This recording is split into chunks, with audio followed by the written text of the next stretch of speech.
नमस्कार, स्वागत छ दर्शकवृन्द यहाँहरूलाई कार्यक्रम 24 टकमा। म रोहन श्रेष्ठ। 24 टकको आजको यस श्रृङ्खलामा हामी नेपाल यति बेला भू राजनीतिक हिसाबले जटिल मोडमा पुग्यो भनेर प्रश्न चिन्हहरू लागिरहेको छ। भू राजनीतिक हिसाबले मात्रै होइन, विदेश नीतिको हिसाबले मात्रै होइन, यदि आन्तरिक राजनीतिकै कुरा गर्ने हो भने पनि मन्त्रीहरूका काम कारबाही रवैया देखेर कहाँ पुगेको छ मुलुक भनेर प्रश्न चिन्हहरू लगाइरहेको अवस्था रहेको छ। यिनै विषयमा हामी कुराकानी गर्ने प्रयास गरिरहेका छौँ। त्यसको लागि आज हामीसँग नेकपा एमालेका नेता डाक्टर भीम रावल आज हामीसँग हुनुहुन्छ। डाक्टर साहब, स्वागत छ यहाँलाई।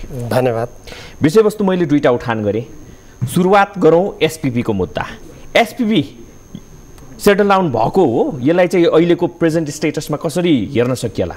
होइन, यसमा टुङ्गो लागिसक्यो जस्तो मलाई लाग्दैन। यो अमेरिकी राज्य साझेदारी कार्यक्रम जुन रूपमा अगाडि बढाइयो, यो गुपचुप जे जस्तो गरियो, मैले हेर्नुहोस् 2019मा नै अब यो त नेपालमा मान्छे बिर्सिहाल्छन्।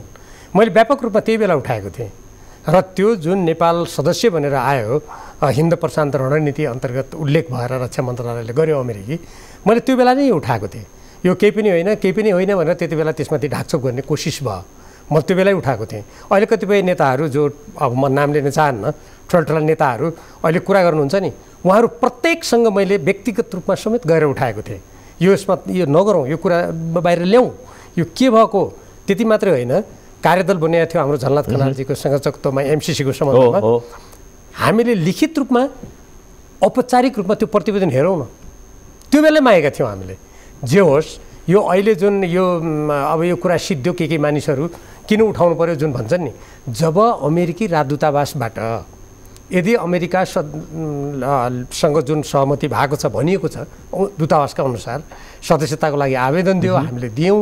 यदि नेपालले चाहँदैन भने उसले रद्द गरोस् भनेर उसले रद्द गरोस् शब्द त्यो प्रयोग गरेको छ। एकदमै त्यो रद्द गरोस् भनिसकेपछि अनि नेपालका प्रधानमन्त्रीजी, पार्टीका नेताहरू होइन अब हामी यसको यो त हिन्द प्रशान्त रणनीतिको अङ्ग रहेछ, हामी यसमा संलग्न हुँदैनौँ उहाँहरू भन्ने, अनि औपचारिक रूपमा अमेरिकालाई पत्र पठाएर हामी सदस्य होइनौँ भनेर भन्नलाई केले रोक्यो? त्यो जुन केही बुढाको चाहिँ अग्रिमेन्टहरू आएको थियो नि होइन, त्यसमा चाहिँ के भनिएको छ त भन्दाखेरि तपाईँको यो भनेको मात्रै साझेदारी जस्तो, अझ त्यसमा पनि साझेदारी पनि नबनौँ, यो चाहिँ एउटा इन एन्ड आउट जस्तो, उसलाई सिकाउने, उसलाई चाहिँ सिकाउनको लागि आउने जस्तो। किनभने 72को भुइँचालोमा जस्तो हिसाबले चाहिँ अमेरिकी सेनाले हामीलाई मद्दत गर्यो, अमेरिकाले मद्दत गर्यो, त्यो रूपमा मात्रै हेर्नुपर्छ। यसमा चाहिँ फेरि एमाले राष्ट्रियताको ट्याग लगायो भन्ने किसिमका चाहिँ कुराहरू आइरहेको छ। इभन एमालेको पार्टीभित्रैकै कोही नेताहरूले त्यस्तै कुराहरू पनि गरिरहनु भएको छ। बाहिर त अरूको कुरा त छोडिदिउँ, यसलाई यसरी हेर्न मिल्ला कि नमिल्ला? हेर्नुहोस्, यो नेपालमा नि नेपालको राष्ट्रिय हितको कुरा गऱ्यो भने केही मानिसहरू यो त खोक्रो राष्ट्रवाद हो, यो अन्धराष्ट्रवाद हो भनेर बाह्य शक्तिको नेपालभित्रको घुसपेटलाई ढाकछोप गर्ने प्रयत्न गर्दै आएका छन् अनेकौँ घटनामा। जस्तो मिलेनियम च्यालेन्ज कर्पोरेसनसँगको नेपालको जुन सम्झौता हो, त्यो एउटा मात्रै सम्झौता थिएन नि, 1 दर्जनभन्दा बढी सम्झौता छन्। ती त संसदमा पेश गरिएन नि। र एउटा कुरा, दोस्रो, संविधानको धारा 279 बमोजिम सङ्घीय कानुनअनुसार विदेशी राष्ट्रसँग भएको सम्झौताको बारेमा के गर्ने भन्ने कुरा, टुङ्गो लाग्ने भन्ने कुरा संविधानमै लेखिएको छ। त्यो सङ्घीय कानुन किन नल्याएको यतिका वर्षसम्ममा? किन नल्याएको भने सङ्घीय कानुन ल्यायो भने त कस्तो सम्झौता कुन प्रक्रियाबाट अगाडि बढाइन्छ भन्ने कुरा प्रष्ट हुने भयो, छताछुल्लो हुन्छ। त्यो कानुन नै ल्याइएन।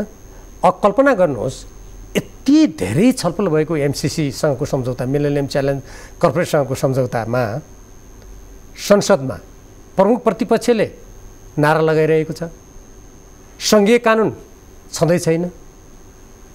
पहिले जुन प्रतिनिधि सभाको अधिवेशनमा त्यो कार्यसूची बनेको थियो, त्यो अधिवेशनको बैठक समाप्त भइसकेपछि अर्को अधिवेशनमा त त्यो नयाँ किसिमले त्यो कार्यसूची प्रस्तुत गर्नुपर्छ, त्यो भएकै छैन। हल्लाको बिचमा पारित गरियो।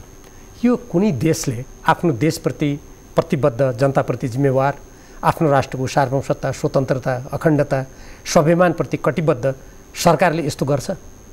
तपाईँहरूले आवाज उठाइरहनु भयो, तर नेतृत्व त सबै एकै थिए भन्ने किसिमका चाहिँ आवाज पनि आउँछ कि, चाहे त्यो नेपाली कङ्ग्रेसको नेतृत्व होस् अथवा यतातिर आएर एमालेकै नेतृत्व किन नहोस् भन्ने बुझाइ पनि रहेको छ। यस्ता मुद्दामा कोही पनि अछुतो छैन, सबैजना खानकै लागि छन् भन्ने नेपाली जनताको बुझाइ। मैले यो भने पनि गलत हुन्छ कि सही हुन्छ? मिलेनियम च्यालेन्ज कर्पोरेसनको सम्झौता र अहिले अमेरिकी राज्य साझेदारी कार्यक्रमको प्रसङ्गमा हो, त्यो प्रसङ्गमा जे जस्ता गतिविधिहरू भए जनतालाई त्यो आशंका गर्ने ठाउँ छ। जस्तो भन्नुहोस् अहिलेकै उदाहरण दिउँ न, त्यो बेलाको कुरा त त्यो बेला हो। त्यो बेला मिलेनियम च्यालेन्ज कर्पोरेसनसँग 12 बुँदे घोषणा गर्यो भने होइन हो वर्तमान सरकारले गठबन्धनका नेताहरूले। अनि त्यो 12 बुँदे जुन व्याख्यात्मक घोषणा गरिएको थियो त्यो अमेरिकाले मान्छ, हामीले कुरा गरेका छौँ भनेर त्यही संसदमा भनेको हो नि। अनि त्यो अमेरिकाले मानेको पत्र यो प्रतिनिधि सभामा पेश किन नगरेको? मैले त्यहाँ कतिपटक उठाइसकेँ, किन त्यो कुरा नराखे? एउटा प्रसङ्ग। अब अहिले एउटा त त्यो प्रसङ्ग छँदै थियो, अमेरिकाको रक्षा मन्त्रालयबाट प्रकाशित हिन्द प्रशान्त रणनीति 1 जुन 2019 को प्रतिवेदनमा स्पष्ट रूपमा अमेरिकी राज्य साझेदारी कार्यक्रम अमेरिकाको हिन्द प्रशान्त रणनीतिको महत्त्वपूर्ण अङ्ग हो। यो अन्तर्गत सैनिक रूपमा बलियो बनाएर अमुक अमुक देशहरूसँग लड्नु पर्यो भने जित्नुपर्छ र यी देशहरू परिचालित हुनुपर्छ भन्ने कुरा दुविधा रहित किसिमले लेखेको छ। भर्खरै अन्तर्राष्ट्रिय सम्बन्ध समितिको बैठकमा स्वयं प्रधान सेनापतिजीले पहिलेको एउटा प्रसङ्ग थियो भूकम्पको, तर पछि आएर जब अमेरिकाले हिन्द प्रशान्त रणनीतिको एउटा हिस्साको रूपमा यसलाई राखेको हामीले पायौँ, नेपाल यसमा संलग्न हुँदैन भनेर हामीले मन्त्रालयलाई समेत त्यो कुरा लेखेका थियौँ भनेर उहाँले पुनरावलोकन गर्नको लागि समितिको बैठकमा भन्नुभएको छ। यति कुरा भइसकेपछि यति नेपाली जनताले हाम्रो स्वाधीनता, स्वतन्त्रता, हाम्रो स्वाभिमान, हाम्रो संविधान, हाम्रो स्वतन्त्र राजनीतिको विपरीत छ यो भनेर यत्रो आवाज उठिसकेपछि प्रधानमन्त्री शेरबहादुर देउवाजी र यो गठबन्धनका नेताहरूलाई हामी यसको सदस्य हुँदैनौँ भनेर अमेरिकालाई पत्र लेख्न केले रोक्यो होला? जस्तो भन्नुहोस् यसमा को संलग्न थिए, के थिए, छानबिन गरे भनी त। हामीले त अन्तर्राष्ट्रिय सम्बन्ध समितिमा छानबिनको माग गरेकै छौँ। छानबिन गरे भयो, त्यो छानबिन गर्ने हाम्रो आन्तरिक कुरा। मन्त्रीले जवाफ दिइसक्नुभयो, प्रधानमन्त्रीले पनि बालकृष्ण खाँडको माध्यमबाट जवाफ दिइसक्नुभयो, यतातिर सेनाले पनि पुनरावलोकन गरौँ भनेर भनिसकेको अवस्था रहेको छ। उता अमेरिकाबाट त झन् तपाईँको यो 10 बुँदे नै होइन, यो त फेक हो भन्ने किसिमले चाहिँ स्टेटमेन्ट आइसकेको छ। अब अमेरिका भ्रमणमै जाँदाखेरि पनि सिग्नेचर हुन्छ भनेर भनिरहँदा हुँदैन है, त्यसमा त्यो हुँदैन भन्ने किसिमले चाहिँ एउटा आश्वस्तताको आवाजहरू सुनिसकेको अवस्थामा फेरि पनि शङ्का गर्ने ठाउँ छ भनेर सोधिरहेको अवस्था रहेको छ। के हुन्छ भने नि 100वटा शब्दहरू भन्दा एउटा काम निर्णायक र महत्त्वपूर्ण हो। तपाईले भन्नुभयो जस्तो यदि सबै अब यो अगाडि बढाउनु हुँदैन, 2019 मा जुन अमेरिकी रक्षा मन्त्रालयको प्रतिवेदनमा नेपाल र श्रीलङ्का सबभन्दा पछिल्ला सदस्य भए भनेर जुन छापिएको छ, अमेरिकी दूतावासले यदि नेपालले चाहँदैन भने हामी यो सदस्य चाहन्नौँ, रद्द गर्नुपर्छ भन्यो भने त्यो नेपालले सक्छ भनेर अमेरिकी दूतावासले नै भनिसकेपछि अनि भाषण गर्ने, संसदमा यो हुनु हुँदैन भन्ने, नेपाल सरकारले अमेरिकालाई हामी त्यसको सदस्य अब छैनौँ भनेर लेख्न केले रोक्यो? नेपाली जनतालाई यसको जवाब चाहिन्छ कि चाहिँदैन?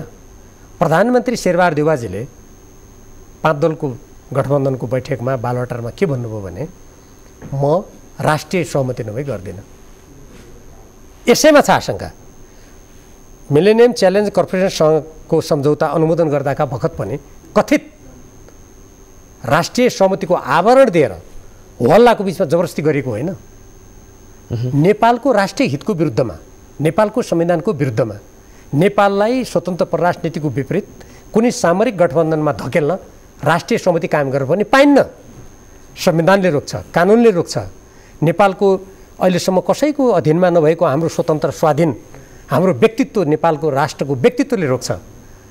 यदि उहाँहरूले संसदमा विभिन्न मन्त्रीहरूले जे भन्नुभएको छ यो गर्नु हुँदैन, यो सैनिक गठबन्धन नेपालमा जाँदैन जुन उहाँहरूले भन्नुभएको छ, त्यसलाई नेपाल सरकारले निर्णय गरेर पत्र किन नलेखेको हो?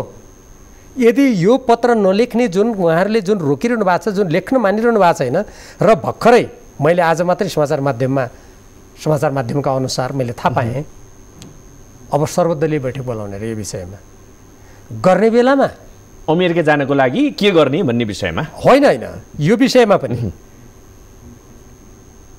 गर्ने बेलामा खुरुखुरु प्रधानमन्त्री भएर खुरुखुरु पत्र लेखेर खुरुखुरु गर्ने। यसमा अनि अहिले म अलिकति यो पुरा गरेँ एकदम स्योर। अनि अहिले यत्रो जनताको विरोध भइसकेपछि पनि संसदीय समितिले निर्देशन दिइसकेपछि पनि अब नेपाल त्यो सदस्य हुँदैन भन्नलाई चाहिँ सर्वदलीय बैठक चाहिने। हिजो त्यो गर्ने बेलामा सर्वदलीय बैठक किन बोलाएको? यसबाट के देखिन्छ भने खासमा वास्तवमा सरकारमा रहनेहरूले गर्न खोजेकै थियो।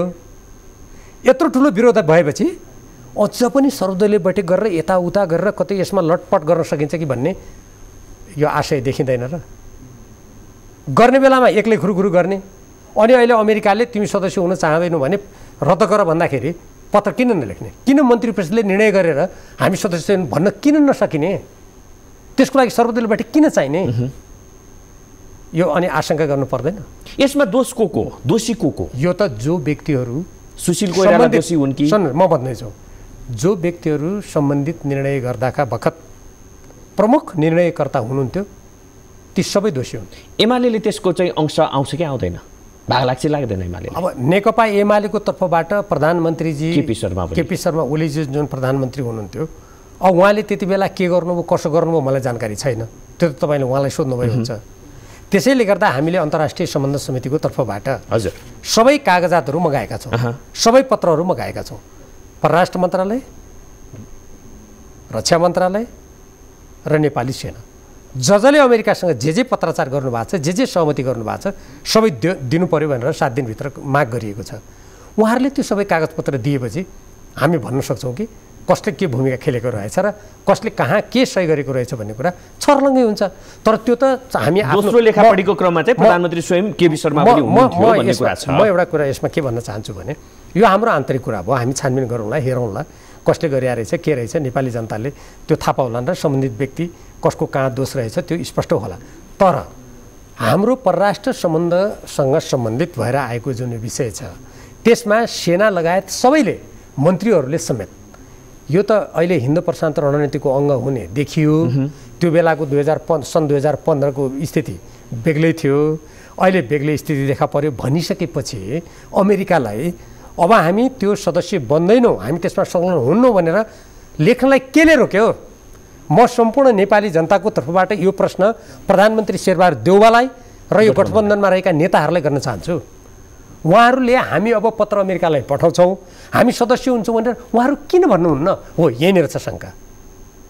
किन चाहिँ बैठकमा पनि आउनुहुन्न, किन चाहिँ जवाफ फेस गर्न सक्नुहुन्न लगायतका प्रश्न पनि त तेर्सेला नि। त्यो तपाईँले उचित कुरा उठाउनु भयो। संसदमा प्रधानमन्त्री तथा मन्त्री परिषदको कार्यालय सम्बन्धी विधेयकमा विनियोजन विधेयकमा उठेका अर्थात् माननीय सदस्यहरूले उठाएका प्रश्नहरूको जवाब दिनुपर्ने थियो।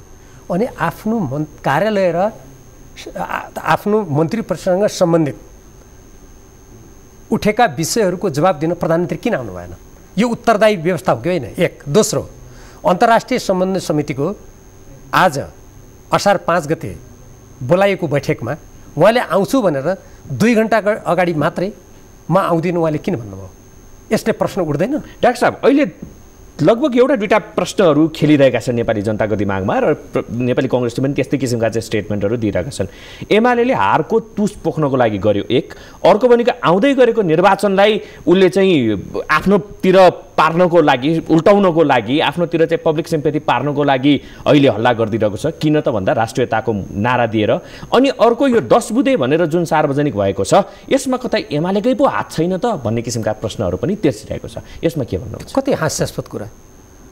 संसदमा विनियोजन विधेयकमा छलफल गरिसकेपछि प्रधानमन्त्रीले जवाब दिनु जानुपर्ने पर्छ, हाम्रो प्रणाली होइन हो। अनि त्यो नेकपा एमाले उठाएर बनाएको चिज हो। कस्तो हास्यास्पद कुरा। दोस्रो कुरा, अमेरिकी राज्य साझेदारी कार्यक्रम का सम्बन्धमा स्वयं नेपाली सेनाका प्रधान सेनापति अरू थुप्रै कूटनीतिज्ञहरू र तथ्यहरूले नेपालको स्वतन्त्र परराष्ट्र नीति विपरीत यो काम भयो भन्ने कुरा प्रमाणित भएको छ। अनि यस्तो प्रमाणित भएको कुरालाई यो त गल्ती भएछ वा यो गर्न नहुने काम भएछ, अब अमेरिकालाई हामी यो रद्द गरेको पत्र लेख्छु भनेर भन्नुको सट्टा यो कतै नेकपा एमाले गरे हो भनेर कसैले भन्छ भने यो नेपाललाई अमेरिकी सैनिक गठबन्धनमा घचेट्नको लागि कतैबाट छिर्न सकिन्छ कि भनेका गरिएका कुतर्कहरू हुन्। यदि नेकपा एमाले आउने आम निर्वाचनमा आफूलाई देशभक्तिपूर्ण अवस्थामा देखाएर फाइदा लिन खोजेको हो कि भनेर कसैलाई लागेको छ भने त प्रधानमन्त्री शेरबहादुर देउवाजीले यो त देशको हितमा छैन भने तुरुन्त पत्र पठाएर त्यो देशभक्तिको सम्पूर्ण खानुपर्ने जति र देखाउनु पर्ने जति जस देखाए भइगयो नि त। उहाँलाई कसले रोकेको छ? आधिकारिक रूपमा एमाले किन बोल्दैन? अध्यक्ष किन तैचुप मैचुप भएर बस्नु भएको छ? होइन, उहाँले तपाईँहरू बोलिरहनु भएको छ, आफ्नो ठाउँमा छ है। नेकपा एमालेका सांसदहरूले अन्तर्राष्ट्रिय सम्बन्धमा त्यत्रो कुरा भनेपछि अनि नेकपा एमाले भने के छुट्टै केही अमूर्त कुरा हो र? संसदमा त्यत्रो कुरा उठाइसकेपछि अनि नेकपा एमाले बोल्ने भने के? जहाँसम्म अध्यक्षले नबोलिकन नेकपा एमाले बोले हुँदैन भने कसैले भन्छ भने आधिकारिक धारणा आएन भन्ने बुझाइ होइन। आधिकारिक भनेको आधिकारिक धारणा नेकपा एमाले दियो भने मात्रै शेरबहादुर देउवा प्रधानमन्त्रीजीले निर्णय गर्ने, गठबन्धनका नेताहरूले निर्णय नत्र नगर्ने हो भने उहाँहरूले भन्नुहोस् न त्यस्तो। यति एकछिन म एकैछिन पुरा गर्छु। नेकपा एमाले विपक्षी दलको एउटा अमुक निकायबाट अमुक व्यक्तिले बोलेपछि मात्रै हामी यस सम्बन्धमा निर्णय गर्छौँ, नभए हामी निर्णय गर्दैनौँ भनेर त्यसो भए प्रधानमन्त्री शेरबहादुर देउवाजी र गठबन्धनका नेताहरूले भन्नुहोस् न त। त्यस्तो हुन्छ कहीँ? सरकारले सुन्नुहोस्, सरकारले संविधान बमोजिम, हजुर कानुन बमोजिम, आफूले खाएको शपथ बमोजिम देशको हितको लागि गर्नुपर्ने निर्णय त कोही विपक्षी बोले पनि नबोले पनि निर्णय गर्नुपर्ने उसको कर्तव्य होइन। जब अमेरिकाले भन्दैछ यो अमेरिकी राज्य साझेदारी कार्यक्रमको नेपालले सदस्य हुन नचाहने हो भने हामी बन्दैनौँ भन, भइहाल्छ भनेर अमेरिकाले भन्दै अनि उहाँहरूले पत्र पठाउनलाई कुनै विपक्षीलाई आधिकारिक कहाँ बोल्यो बोलेन भन्ने कुराले निर्धारण हुन्छ। डाक्टर रावल, फेरि पनि यस विषयमा थप कुराकानी गर्नेछौँ, तर एकैछिनको ब्रेकपछि हामी ब्रेकपछि फेरि आउनेछौँ।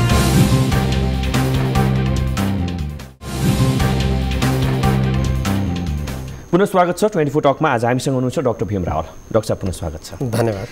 विदेश नीति एकातिर एमाले आयो भनेदेखि कता चाइनातिर चाहिँ ढल्केको जस्तो देख्ने, काङ्ग्रेस आयो भने अमेरिका र इन्डियातिर ढल्केको जस्तो देख्ने, अनि सत्ता बाहिर हुँदा एकले अर्कालाई आरोप प्रत्यारोप गर्ने।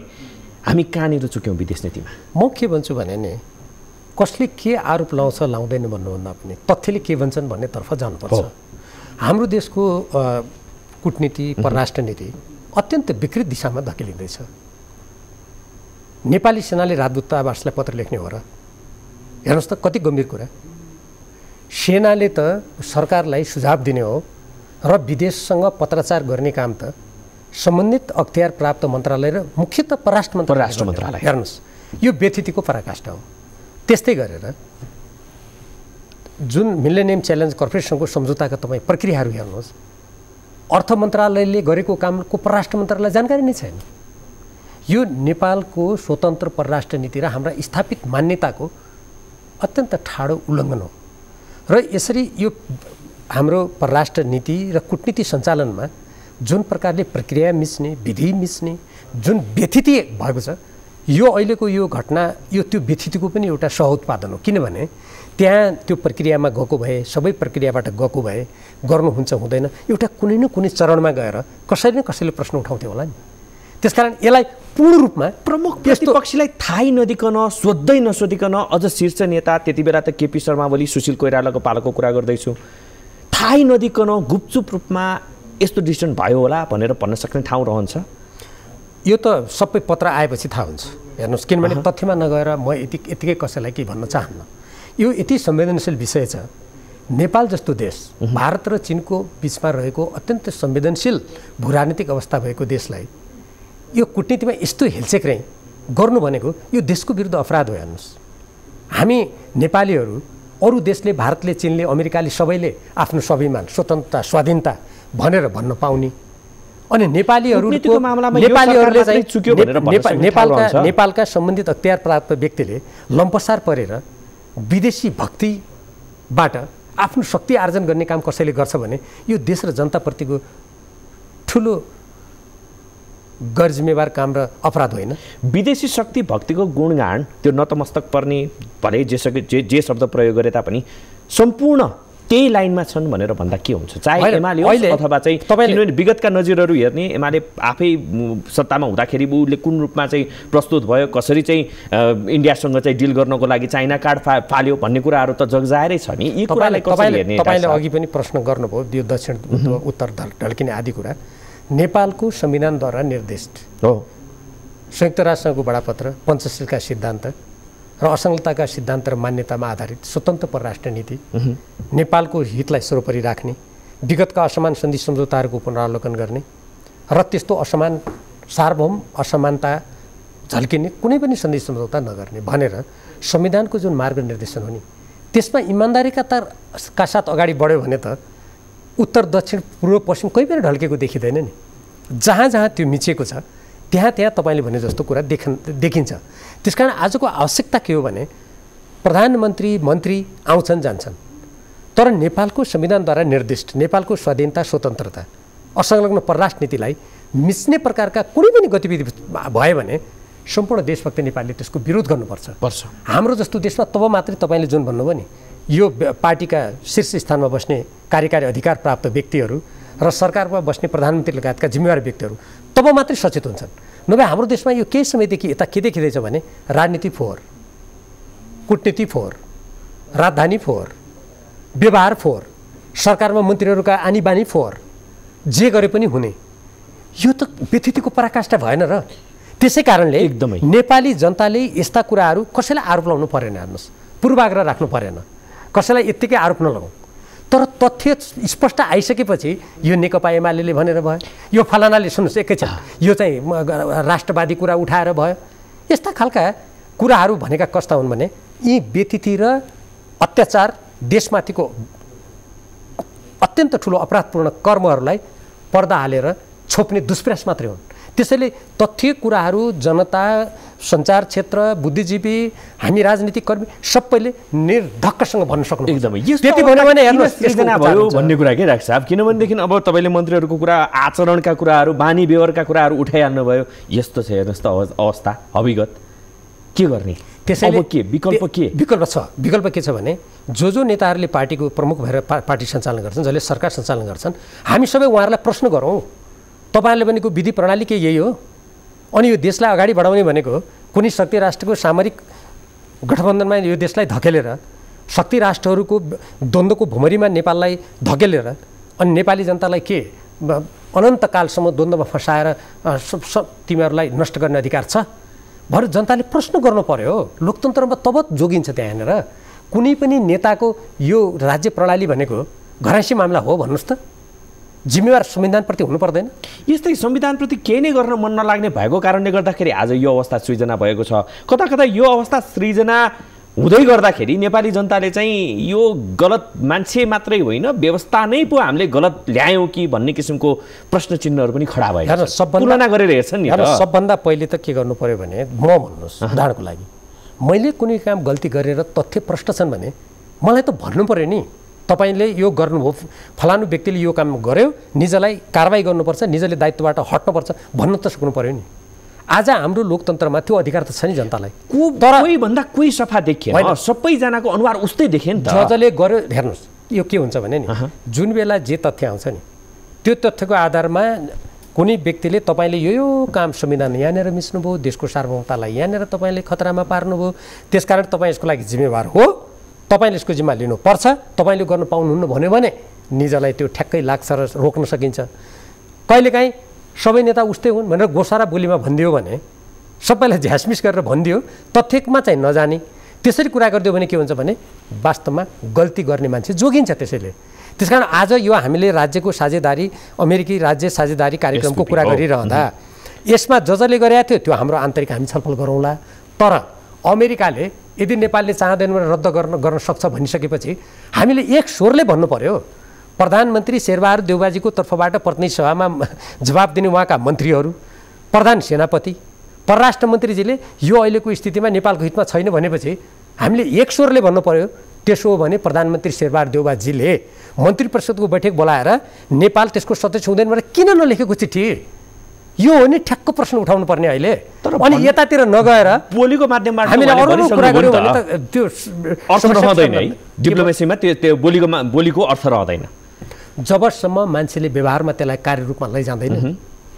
त्यो भाषण गरेर अनि जनतालाई बिकाउ, आफ्ना शब्द बिकाउ मात्रै कुरा अगाडि राखेर त्यसको कुनै अर्थ हुन्छ? त्यसले कुनै परिणाम दिन्छ? अमेरिकाले भन्दैछ नेपालले सदस्यता नचाहने भएपछि रद्द गर्न सक्छ भन्दैछ, अनि यो सरकार खुर्क लगाएर चाहिँ हामी सदस्य हुँदैनौँ भनेर पत्र लेख्नुको सट्टा हामी सर्वदलीय बैठक बोलाउँछौँ, हामी कुनै पनि सैन्य गठबन्धनमा संलग्न नहुने कुरामा हामी प्रतिबद्ध छौँ, यो नेपालको आवश्यकता होइन भनेर त्यो त गफमा मात्रै सीमित हुँदैन, त्यो जनतालाई भ्रम दिने कुरा हुन्छ कि हुँदैन? यदि चिठी पठाएन भने, अनि चिठी पठाउन यो सरकारलाई, प्रधानमन्त्रीलाई, परराष्ट्र मन्त्रीलाई केले रोक्यो? यसको जवाब चाहियो। अमेरिका जस्तो शक्तिशाली राष्ट्र, नेपाललाई पटक पटक चाहिँ सहयोग गरेको राष्ट्र, उसँग हामी यसरी लाग्ने र भन्ने किसिमको माइन्डसेट पनि छ भनेर भनिन्छ। त्यसो भए यदि र उसले भनिसकेको छ यसमा चाहिँ कुनै पनि चाइनालाई वाच गर्न खोजेका छैनौँ है, यो चाहिँ विशुद्ध रूपमा चाहिँ एकले अर्कालाई यो गिभ एन्ड टेक जस्तो मात्रै हो भनेर भनिसकेको अवस्थामा तपाईँले महत्त्वपूर्ण कुरा उठाउनु भयो। यदि अमेरिका मात्रै होइन, कुनै शक्ति सम्पन्न राष्ट्रको अगाडि हामी बोल्न सक्दैनौँ, नेपालको स्वतन्त्र परराजनीतिको पनि अर्थ भएन, संविधानको पनि अर्थ भएन, हामी पत्र लेख्न सक्दैनौँ भने त्यही भन्नु पऱ्यो नि त शेरबहादुर देवाजीले। हामीले हात उठायो उहाँका मन्त्रीले त्यही भन्नु पऱ्यो, अनि नेपाली जनताले निर्णय गर्छन्। त्यस्तो अवस्थामा कुनै देश शक्तिशाली हुनुको अर्थ सार्वभौम समानता गुम्यो। अब त्यसो भए मान्नुहोस्, उदाहरणको लागि है त, एकछिन अमेरिकाले को लागि त हामी केही पनि गर्न सक्दैनौँ भन्यो अरे, कसैले सोच्यो अरे त्यस्तो दिमागमा। चीनले त्योभन्दा ठुलो शक्ति देखाएर कुनै कुरा गर्यो भने त्यहाँ पनि त्यही गर्ने हो। त्यसो भए भारतले त्यहाँभन्दा ठुलो शक्ति देखाएर भने त्यही गर्ने हो, अनि त्यो रहन्छ नेपाल। यो त कस्तो कुरा हो भने नि, एउटा स्वतन्त्र देशको नागरिकले भन्न नसुहाउने कुरा हो। सरकारको त कुरै छोडिदिउँ, हेर्नुहोस् अहिले जुन तर्क यदि कसैको दिमागमा छ भन्नुभयो नि तपाईँले, त्यस्तो दिमाग कसैको छ भने त्यो त देशको सामान्य नागरिकले समेत भन्न नमिल्ने कुरा हो। अनि सरकारले त्यस्तो भन्न मिल्छ? यदि कसै सरकारमा बसेको व्यक्ति, प्रधानमन्त्री, मन्त्रीलाई त्यत्रो त्रास छ भने राजीनामा गरेर हिँड्यो भयो नि त। जो देशको स्वाधीनताको लागि एउटा साँच्चीकै देशभक्त नागरिक, संविधानप्रति प्रतिबद्ध, देशको स्वतन्त्रताप्रति प्रतिबद्ध, एउटा कुनै पनि शक्ति राष्ट्रको अगाडि म पनि एउटा देशको प्रधानमन्त्री हुँ भनेर पेश हुन सक्ने व्यक्तिलाई छोडिदियो भयो नि त सरकार। त्यसो भए लेटर मात्रै हो, एक मुखमा गएर चाहिँ हामीले लेटर चाहिँ अमेरिका सामु प्रस्तुत गर्ने मात्रै हो, एउटा अहिलेको लागि विकल्प। अमेरिकाले भनिसक्यो यदि नेपाल सदस्य हुन चाहँदैन भने उसले रद्द गर्न सक्छ भनिसक्यो त। अनि त्यो पत्र लेख्नलाई केले रोक्यो त? यदि त्यो पत्र नलेख्ने हो भने अनि तिनीहरू आशंका यी आत्मसमर्पणवादी हुन्, आत्मसमर्पणवादी हुन्। अस्तिको 10 बुँदे त्यो मसौदा गर्नमा यस्तै खालका पत्र लेख्न हिचकिचाउने व्यक्तिहरू संलग्न छन् भनेर आशंका जन्मिँदैन। त्यसपछि नेपाली जनताले आशंका गर्ने ठाउँ रहन्छ कि रहँदैन? हामीले आशंका गर्ने ठाउँ रहन्छ कि रहँदैन? यदि त्यो आशंका गर्ने ठाउँ हामी दिन्नौँ, त्यो गलत हो भन्ने प्रधानमन्त्रीजी, उहाँ यो गठबन्धनका नेताहरू र त्यहाँ रहेका मन्त्रीहरूको भनाइ हो भने लेख्नुहोस् न त पत्र खुर्क उहाँहरू। पत्र लेखेपछि अनि हामी जस्तोलाई के पर्ने भयो भने विगतमा जेसुकै भए पनि अहिले सरकारले यो हिन्द प्रशान्त रणनीतिको अङ्ग भएको अमेरिकी राज्य साझेदारी कार्यक्रममा नेपाललाई संलग्न नगराउने कुरामा उहाँहरू हुनुहुँदो रहेछ भनेर हामी मानौँला नि त। यस्तो अवस्थामा आश चाहिँ के गर्ने नेपाली जनताले भन्ने कुरा के? त्यसै कारणले नेपाली जनताले प्रत्येक देशभक्त नेपालीहरूले, मैले अघि नै भने, अहिले जसरी संविधानका प्रावधान मिचिँदैछ, देशको स्वाधीनतामाथि आँच आउने गतिविधि गरिँदैछ, केही नेताहरू विदेशी भक्तिबाट शक्ति आर्जन गरेर अन्तिमसम्म सास फेरुन्जेल कसरी कुर्सी जोगाउने भन्ने धुनमा लागेको देखिँदैछ। त्यसप्रति नेपाली जनताको एकदम कडा खबरदारी चाहियो। त्यसैले देशभक्त र नेपालीहरू, चाहे सञ्चार क्षेत्र होस्, चाहे बुद्धिजीवी होस्, चाहे राजनीतिक क्षेत्र होस्, चाहे व्यापारी व्यावसायिक क्षेत्र होस्, नेपालको स्वाधीनता, नेपालको स्वाभिमान बचेन भने त्यहाँ कुनै पनि व्यक्ति स्वतन्त्र रूपमा काम गर्न सक्दैन भन्ने कुरालाई महसुस गरेर सर्वत्र आवाज उठाउनु पर्यो भन्ने कुरामा जोड दिएको मैले त्यसैले त भने। त्यत्रो एमसीसीको बारेमा त्यत्रो विरोध हुँदाखेरि त सुटुकै पास गरेर पठाए भन्नेमा अब यसमा एसपीमा चाहिँ कतिको कुन रूपमा चाहिँ त्यो नेपाली जनता भएर अगाडि आउँछन्, त्यो नेपाली जनताप्रतिको अनुत्तरदायी र गैर जिम्मेवार व्यवहार हो। हामी विगत हेरौँ न, कुनै पनि सरकारमा रहने व्यक्तिहरूले जनताको आवाज निरन्तर नसुन्ने, देशको आवश्यकताप्रति आँखा चिम्लिँदाखेरि ती व्यवस्थाहरू ढलेका पनि छन् नि त। के मान्छे टिकिरहन्छ त? त्यो हो नि त कुरा। त्यसैले नेपाली जनताले ढिलो हुन सक्दछ, त्यो सङ्गठित स्वरूपमा आउनलाई समय लाग्न सक्दछ। त्यसकारण सरकारमा रहनेहरूले पनि यो हाम्रो घरैसी मामला होइन, हाम्रो कुनै व्यक्तिगत सम्पत्ति होइन, राज्य यसलाई जे गरे पनि हुने यो मिल्दैन, संविधान मिच्नु मिल्दैन भन्ने कुरा सरकारमा रहनेहरूले पनि हेक्का राख्नु पर्यो। र सबै सरकारभन्दा बाहिर रहेका नेपाली जनताले पनि यो देशको स्वतन्त्रता, स्वाधीनता, अखण्डता र यसको हितको लागि हामीलाई बोल्ने अधिकार छ भनेर उनीहरूले पनि आवाज उठाउनलाई हिचकिचाउनु भएन। ताल्चा साँचो सबै अब नेपाल जनताको हातमा मात्रै हो है? होइन, ताल्चा साँचो सबै जनताको हातमा भएदेखि त यो सरकारमा बस्नेहरू किन मन परी गर्थे र? राज्य चलाउने ताल्चा साँचो सबै डाडु पुन्यौ त सरकारमा बस्नेहरू लिएर बसेका छन्। जनताहरू सार्वभौम भएका हुनाले नेपालको संविधानले देशको हितमा संविधानको धाराको कुरा गर्ने हो भने धारा 48 मा नेपालको स्वाधीनता स्वतन्त्रताको पक्षमा आवाज उठाएर त्यसको रक्षा गर्नु नेपाली नागरिकको कर्तव्य हो भनेर कर्तव्य समेत निर्धारण भएको छ। त्यसैले जनताले पनि आफ्नो हितमा देशको हितमा प्रबल रूपमा आवाज उठाउन अग्रसर हुनुपर्ने आवश्यकता अहिले छ। डाक्टर राहुल धेरै धन्यवाद, यहाँले विचार राखिदिनु भयो, धेरै धन्यवाद। दर्शक यहाँलाई पनि धेरै धन्यवाद आज हामीलाई साथ दिनुभएकोमा। हेर्दै रहनु होला न्युज 24 टेलिभिजन। नमस्कार।